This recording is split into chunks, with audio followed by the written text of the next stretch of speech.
بسم اللہ الرحمن الرحیم۔ میں ہوں آپ کا میزبان سیف الرحمان۔ ناظرین، آج بات کریں گے درود پاک کے حوالے سے۔ حضور علیہ السلام نے فرمایا، جو میرا امتی مجھ پر درود پڑھتا ہے وہ مجھ تک ضرور پہنچتا ہے۔ پھر فرمایا، جو مجھ سے محبت رکھتا ہے میں محبت رکھنے والوں کا درود اپنے کانوں سے سماعت کرتا ہوں۔ پھر فرمایا، میں اسے جانتا بھی ہوں، اسے پہچانتا بھی ہوں اور اس کو اس کا جواب بھی دیتا ہوں۔ سبحان اللہ، سبحان اللہ، سبحان اللہ۔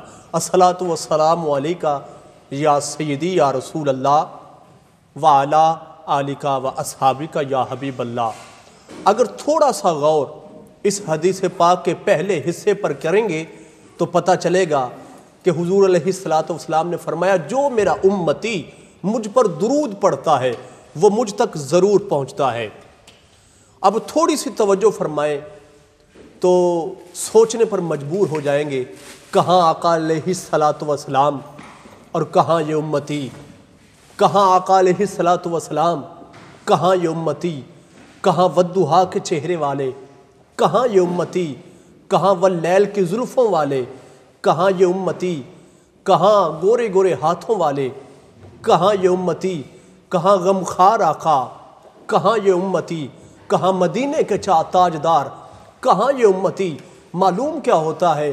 معلوم یہی ہوتا ہے کہ بندہ چاہے مشرق میں ہو، مغرب میں ہو، شمال میں ہو، جنوب میں ہو، پوری دنیا کائنات میں کسی بھی کونے میں بیٹھ کر میرے آقا علیہ السلام کی بارگاہ میں درود پاک پڑھتا ہے، میرے آقا علیہ السلام کی بارگاہ میں پہنچا دیا جاتا ہے۔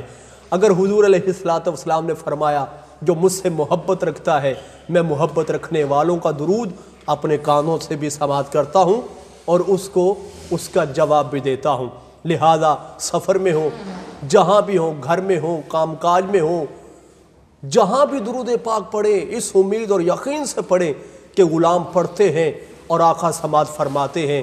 اگر اس امید اور یقین سے پڑھیں گے، کریم آقا علیہ السلام بھی خوش ہوں گے اور یقیناً اللہ بھی خوش ہوگا اور آپ کے کئی ایسے بگڑے کام سنور جائیں گے۔ آخر پہ یہی گزارش کروں گا، اللہ تعالیٰ زیادہ سے زیادہ ہمیں درود پاک پڑھنے کی توفیق عطا فرمائے، حضور کی محبت نصیب فرمائے، حضور کے ساتھ عہد وفا جو کیا ہے کرتے رہیں، کرتے کرتے گزر جائیں، زندگی موت شان سے ایمان سے عطا فرمائے اور اللہ تعالی ہمیں زیادہ سے زیادہ درود پاک پڑھنے کی توفیق عطا فرمائے۔ ناظرین، اگر یہ ویڈیو آپ کو پسند آئی ہو، لائک، کمنٹ، شیئر ضرور کیجئے تاکہ یہ پیغام مزید آگے سے آگے لوگوں تک پہنچ سکے۔ شکریہ، اللہ حافظ۔